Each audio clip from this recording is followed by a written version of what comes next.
Welcome back to the channel, everyone. Today's story happened in March of this year in the country of France. It's extremely wild and will touch your brain giblets until they respond in bewilderment. This is now the second heinous crime invoking the Slender Man. The first is quite well known and took place in the United States. If you are unfamiliar with that story and you'd like to see us cover it here on Odd Spin, let us know in the comments below. We will do a follow-up all over it and drop that bomb all over your hungry, open mouths. If you enjoy this content, and you very well should be enjoying this content, then please slap a like and take a comment. Now, let us just dive headfirst into this messy pile of excrement. On March 13, 2022, in Fabreg in the Arrow, a 14-year-old girl killed her father with several stab wounds, injured her mother, and one of her sisters. She had explained during her police custody that she had acted to become a disciple of Slender Man, an imaginary monster taken from creepypastas. On April 12, 2022, at the Lavre Juvenile Penitentiary in the Tarn. Behind the gates, a psychiatrist was allowed to interview the suspect. The 14-year-old girl is indicted for one of the most serious offenses in the penal code, murder and attempted murder. The girl spoke passionately about creepypastas,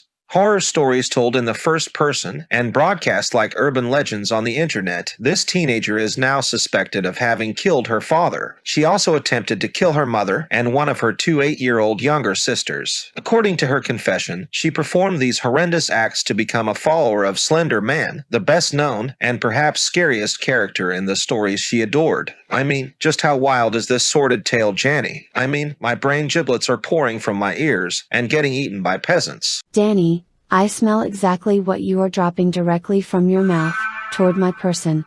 This is surely one to never tell the kids about. Now shut your useless, robot mouth, and allow me to continue uninterrupted. In the examination room, Chloe seemed very intimidated. Gently, the psychiatrist tried to understand the triggers that pushed her to the worst. Chloe began by talking about her family. She gave a fairly banal description of them. Chloe depicted frequent arguments between her mother and father. At home, the teenager stated she did not often stay with her parents, nor with her two sisters, who were much younger. Chloe was also isolated at school. From primary school, she suffered teasing. I was the ugliest.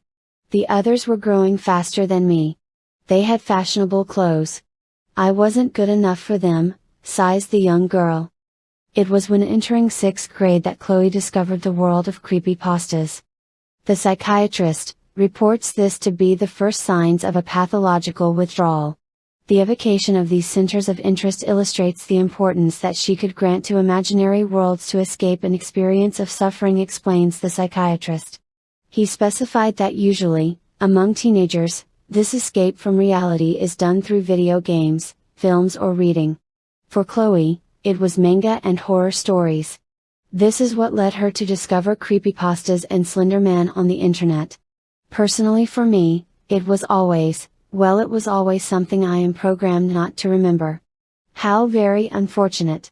Back to you, Danny Dandroid. Thanks, Jenny. Now shut your mouth. You see, little by little, Chloe was caught up in this frightening universe, until she could no longer distinguish between fiction and reality, between recreational reading and borderline religious beliefs. As she read the lore, Chloe became convinced of the existence of the Slender Man. She was also convinced to have already seen, in real life, this monster invented in 2009 for a contest of photographic montages. Chloe began seeing him repeatedly in her dreams, and sometimes performed rituals to attract him. She claimed that she made incisions on her forearm and drew circles with her blood with crosses inside. She yearned for this encounter. You see, to join Slender Man in his mansion, you have to commit murder. She had planned to kill her parents and her sisters as if to erase her family and access another identity. She also planned to kill several students who had harassed her, noted the psychiatrist. Jenny, that is a whole lot of killing, wouldn't you say? I actually don't really care what you say. That's just a cue for you to begin speaking from your face into the camera once more again. Danny,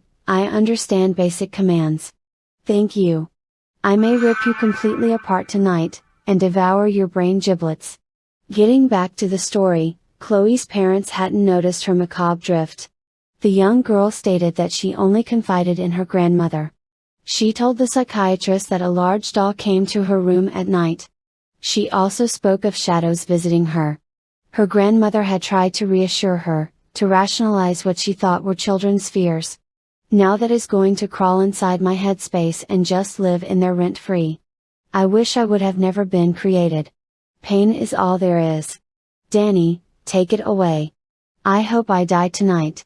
This time for good. Jenny, thank you for that. It was refreshing to all of their human ears to hear your pain spoken into being. You see, the psychiatrist listened carefully to Chloe because by recalling her encounters with the monster, she perhaps gave a key to understanding her actions. Instead of childhood fears, the expert speaks of hallucinatory phenomena. In his report, he specifies that these hallucinations could have reinforced the feeling of unease within the young Chloe, who would have already thought of killing herself. I have already imagined going to get a rope to hang myself or to take a knife to stick it in my stomach, she stated. Jenny, let's give the folks what they want. Dance for your dinner. Danny, shut your mouth, when you open your mouth.